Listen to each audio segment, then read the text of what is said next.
Welcome to Gospel Truth with Andrew Wommack, a teaching ministry that focuses on God's unconditional love and grace. He's helped me to be transformed into the image of God, which is God's purpose for my life. I have the faith now to be able to stand through anything that I go through. I know that I'm going to come out victorious on the other side because of what I've learned through this ministry. And now, here's Andrew. Welcome to our Wednesday's broadcast of the Gospel Truth. Today I'm continuing to teach on a new subject that I've got, a new book I've got out entitled More Grace, More Favor. I have this in CDs and in DVDs. And then we're making a little bonus offer to anybody who gets either the book, the CD, or the DVDs. You can request this Self-Centeredness, the Source of All Grief, and that'll be our free offer to anyone who orders any of these products. I'm now into the middle of my third week of teaching on this, so I've already covered a lot of material. And I've been using James chapter 4 and 1 Peter chapter 5, where it says, God resists the proud, but He gives grace to the humble. And the first part of that verse in James 4:6 says, He gives more grace, wherefore He says, God resists the proud, but He gives grace to the humble.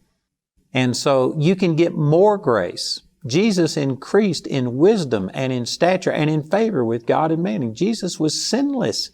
And yet He got more favor with God as He grew and as He matured. You can get more grace in your life. Man, this is powerful. I've been teaching a lot of great things.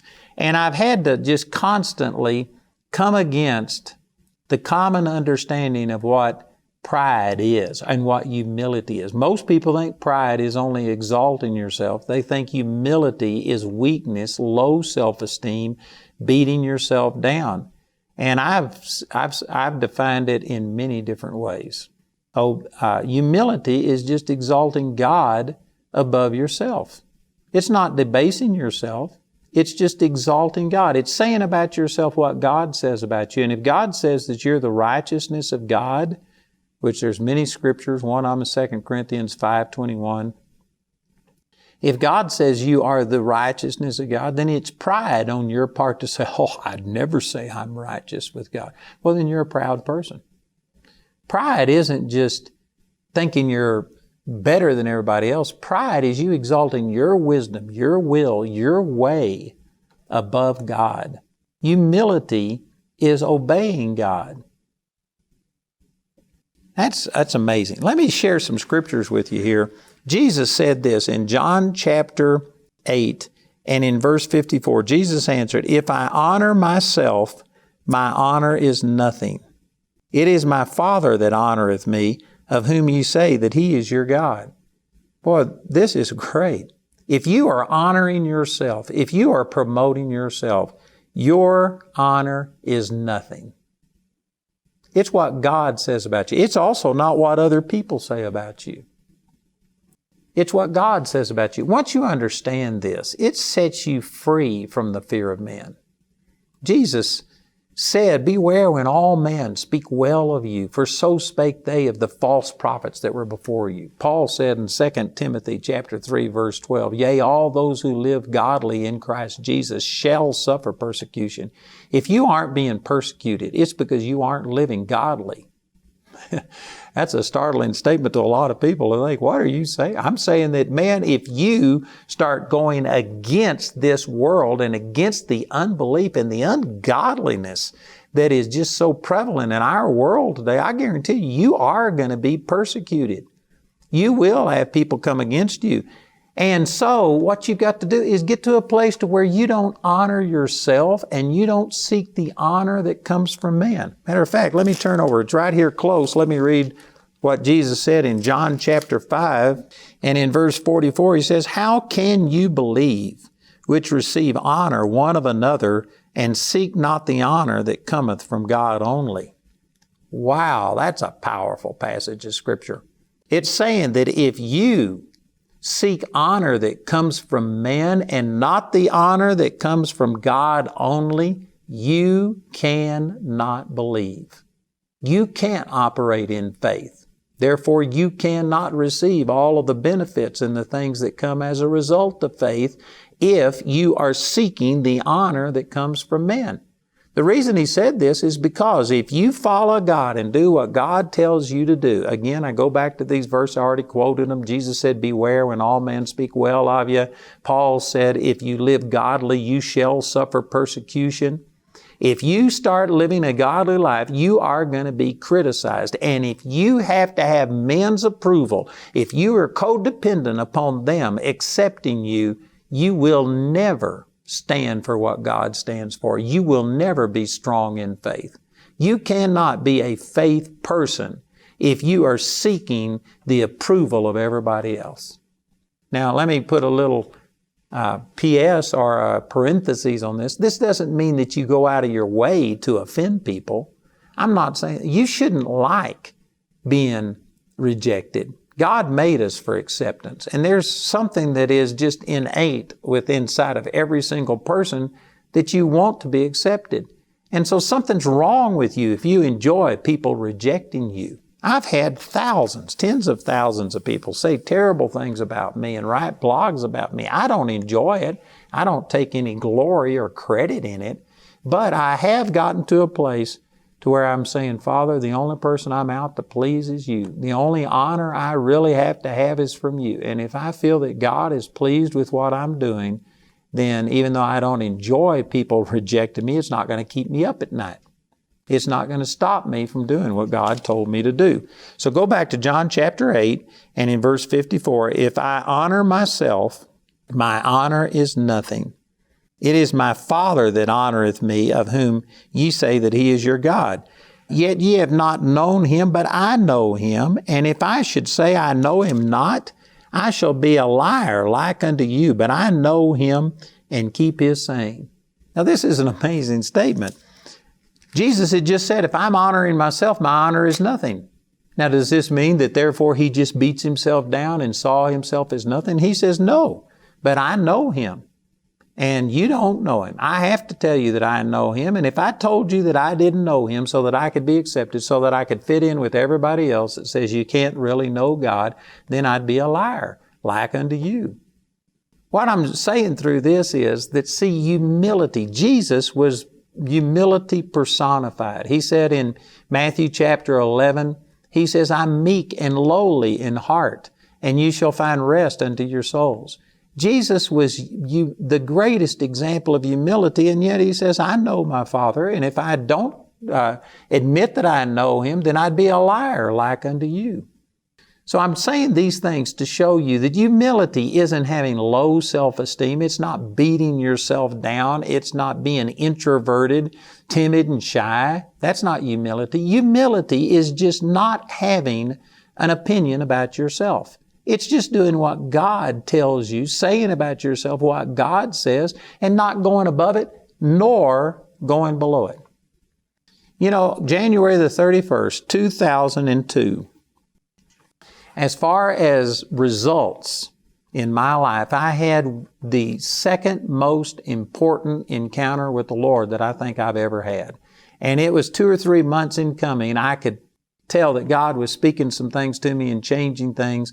But it culminated on January 31st, 2002. And basically, He spoke to me from Psalm 78:41 that says, yea, they turned back in their heart and they limited the Holy One of Israel. And God told me I was limiting Him by my small thinking. That I knew God wanted me to reach people all over the world. But man, I was limiting what He could do because I was thinking small, and I could spend, matter of fact, I've got an entire teaching on this entitled Don't Limit God. You could call in and they'd tell you how to be able to get that. So I've got hours and hours of teaching on this, but it boils down to that I actually was operating in pride. Not pride exalting myself above things, but pride debasing myself. I knew that God wanted me to reach people all over the world. I knew He wanted this television ministry to go worldwide. And yet, in January of 2002, we were reaching about 3 or 4% of the U.S. population. Now we reach over 3.2 billion people on this planet. That's amazing, the growth that we've had. And you know what was hindering it? It wasn't that I was exalting myself. It was that I was debasing myself. I knew God wanted me to reach people, but I couldn't see myself doing it. I thought it would have been pride for me to sit there and start promoting myself and speaking forth my vision that I was going to do these things. I was worried about what people thought. And I thought, I was operating in humility. I was actually operating in pride. I was wanting the honor that came from people. I was afraid of what people would say about me. You know, one of the things that really illustrated this to me was that in that January of 2002, I was asked to be on Lynn and Kathy Mink's radio program on KNYD in Tulsa, Oklahoma. And they asked me to be a guest on there. And I was really excited because I had seen Lynn on television, and I just was honored that they would have me on there. And so anyway, the way it worked was I went to the studio and they started with the weather and some news, and they did, 5 or 10 minutes or whatever of all of these things. And I was sitting out in the lobby listening over a speaker to what was going on. And then after they took a break and went to a commercial, they had me come into the studio and they started interviewing me. But as I was sitting out in the lobby listening to this, as they, gave a tease before they went to the break, they said, we're going to have Andrew Wommack. And Lynn started talking about that when he first got born again, I was one of the very first people that he listened to, and that I had impacted him, and God had used my teaching to influence his Christian life. And as I listened to these things, I was just shocked.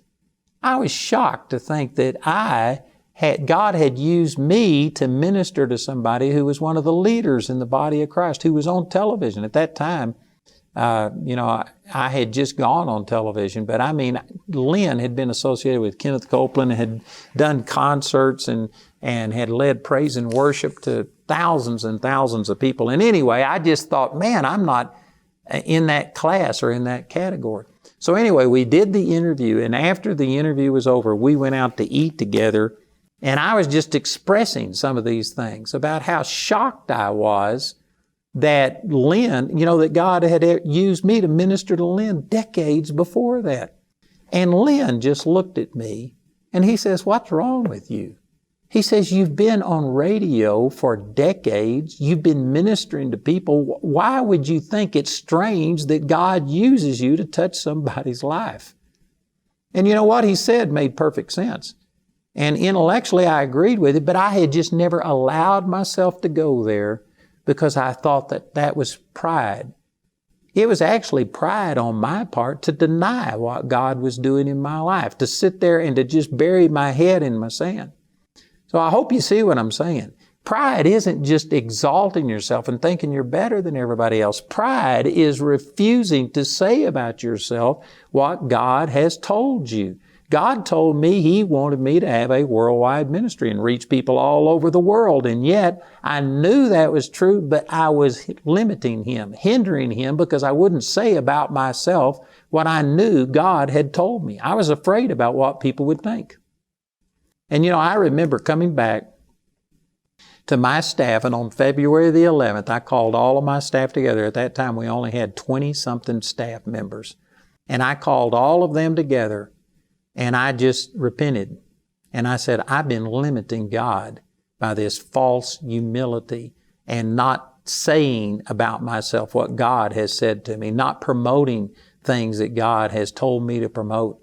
And I told my staff, I said, I am going to have a worldwide ministry. I will reach people all over the world. This will be one of the largest ministries in the world.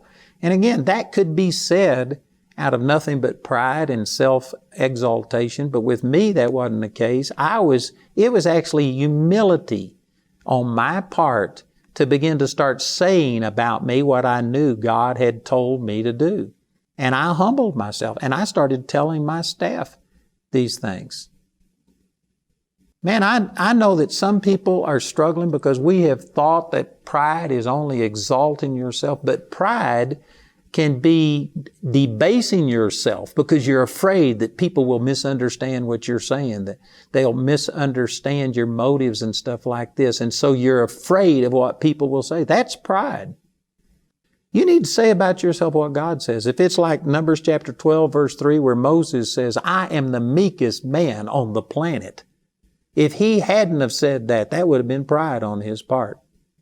It's humility to say about yourself what God says. And so it was actually pride on my part that was limiting what God could do through me. I wouldn't let God exalt me. I wouldn't let God use me the way that He wanted to. And I had to have a change in my heart.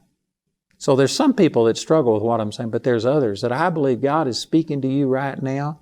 And it's just like a veil has been pulled back. It's like the blinders over your eyes have been removed, and you're realizing that, you know what, I know that God has more for me than what I've been living and experiencing, and it's not God that's held it back, it's me. I'm not bold. I'm not saying what God told me to say. So you know what? I started telling people. I started blabbing my vision. The faith of God is voice activated. You have to say of the Lord, He is your refuge and your fortress. Man, you read the Psalms, David constantly was speaking about how that the Lord had blessed him and what God was going to do in his life. You've got to start speaking forth your vision. And so I started telling my staff, first of all, that we were going to have a worldwide ministry, that we were going to increase, that money was going to start flowing in. Did you know back at that time, in 2001, the year before God gave me this revelation, January 31st, 2002, our total income was about $2 million in the ministry for a year. Now we have around $6 million a month that comes in. That's how much change there's been. We had about 3%, 4% of the U.S. population. Now we cover 3.2 billion people. We had in assets, man, I couldn't even tell you, but it was probably maybe $100,000 or $200,000 worth of assets back at that time. Now we have $126 million worth of assets. And again, I know that by me saying this, some people are going to say, well, you're just in pride and promoting yourself. No, I'm glorifying God. I'm telling you what God has done. I'm not taking the glory for it. I'm giving the credit to God. And it would be pride on my part to sit here and downplay what God has done because I'm afraid of what some people would say. You know, I ministered at a little church up in the mountains of Colorado. 3 churches went together, and they only had 20 or 30 people maximum in each church. So all 3 churches went together. We had 100 people there. They asked me to take up the offerings because they were afraid that I wouldn't get very much money out of this, and they figured if I received the offerings, I couldn't complain about the way people gave. So anyway, I took up the offerings, and what I did was just teach them the Word of God. I started by saying, look, I am not a poor preacher that just barely got here and needs your money to get out of here. I don't need you to give me a thing. And when I said that, you could just see all of the blood drain out of this pastor's face. Like you just killed the offering. Because see, most people tell you to give because I need it. Please help me. They don't tell about why you should give, how it'll bless you. And I just spent those 3 days receiving the offerings and telling people why it would help them, how it would bless them. And anyway, after I left, the pastor called me up and told me, he says, I don't remember what you taught in your messages, but I remember those offering talks. And he says, I have not been honest with my congregation because I thought that if I promoted giving and really taught on what giving would do, they would think that I was teaching these things for selfish purposes. And so I haven't been totally honest. I haven't taught them the things that I know about giving. And he says, this is what I got out of the messages that you did. I realized that I have been operating in a fear of man and that was pride on my part. I was wanting their approval and I was afraid that I'd be rejected. So after I had left on a Sunday morning, this man got up in front of his church And he just started repenting. And he says, I'm sorry, I've got a revelation on giving, but I haven't shared it with you because I was afraid that you would misunderstand, that you would think I was after your money. So I haven't taught you. And he says, when Andrew was here, those offering talks, he says, God convicted me. And he got on his knees on the platform in front of the church. There was only 20 or 30 people.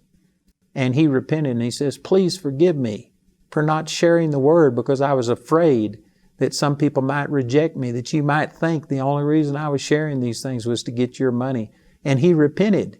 And the people came forward and they started hugging him saying, Pastor, we forgive you. And they started throwing money on the stage. And I forget the exact amount, but I think he paid off $20,000 worth of indebtedness that Sunday. They got out of debt. And remember, it was only 20 or 30 people. I mean, this was a huge amount of giving.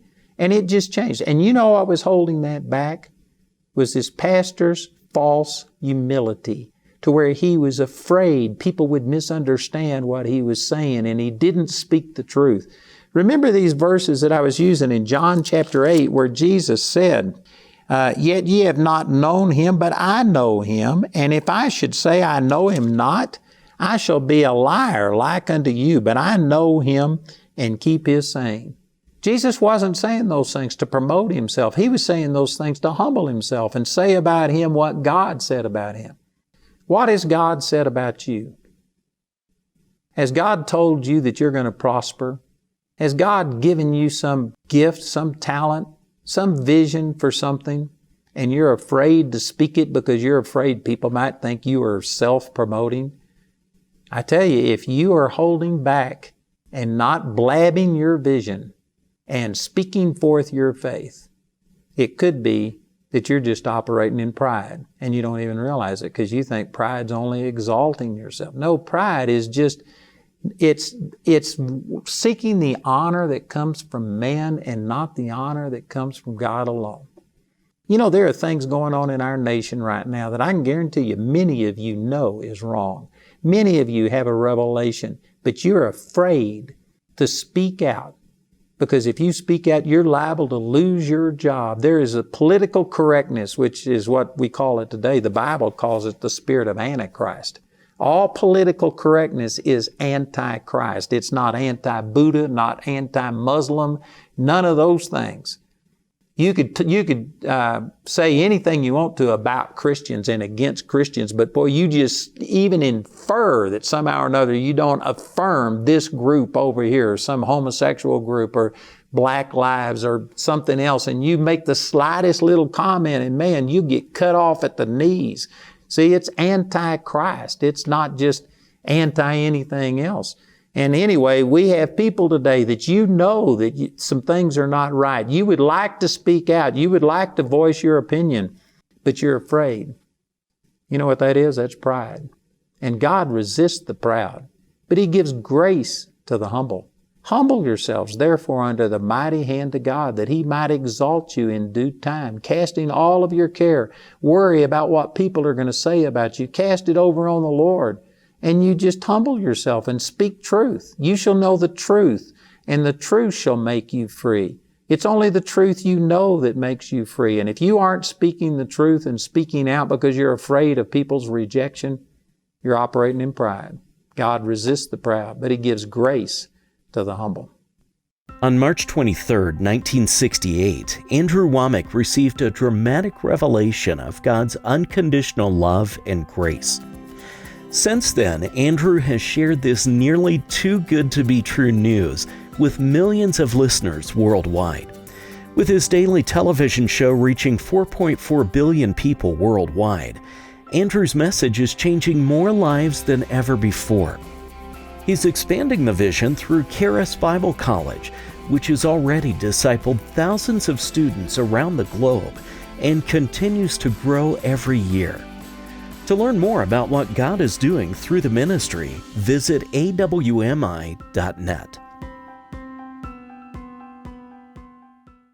I'd like to ask you to pray about becoming a partner with us.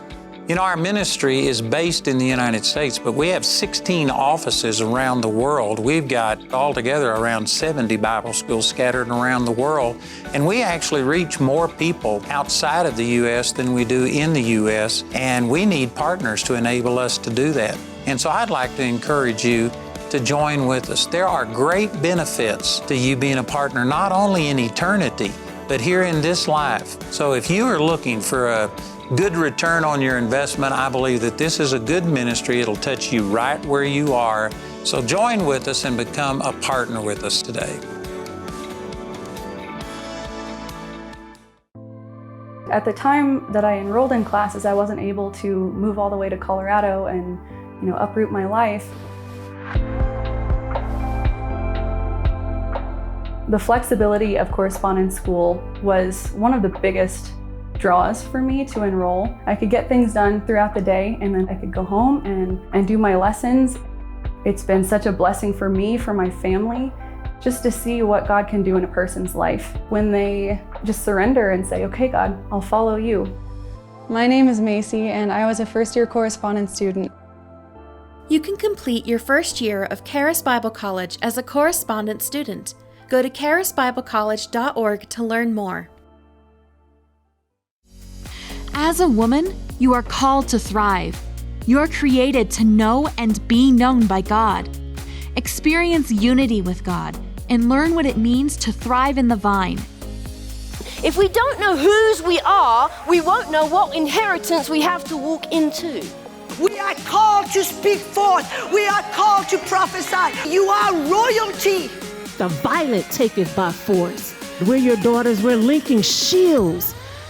Cultivate fruit in the Word and release yourself into a deeper purpose at the 2020 Women's Arise Conference, November 5th through the 7th. Andrew's teaching, More Grace, More Favor, is available as a brand new book or as a CD or DVD album made from our daily television broadcast. Each of these valuable resources are available for a gift of any amount when you contact us. This entire series is also available for audio download, absolutely free from our website. Or you can get the More Grace, More Favor package, which includes the book and your choice of either the CD or DVD album. This package has a catalog value of $50, but you can receive all of these valuable resources today for just $35. Also today, Andrew has a bonus offer. You can request the Self-Centeredness, the Source of All Grief booklet for free when you order either the book, CD, or DVD album from Andrew's new teaching, More Grace, More Favor. The free booklet is limited to one free per household and is only available in the US, UK, Canada, and Australia. Go to awmi.net to see all the ways you can get these teachings. While there, you can discover more product details and download additional free resources. Or you can call our helpline 24 hours a day, 5 days a week, Monday through Friday at 719-635-1111. To write us, use the address on your screen. We appreciate your generosity and hope to hear from you today. Andrew has many conferences and seminars around the globe each year. For the latest information on Andrew's complete speaking schedule, visit our website at awmi.net/events.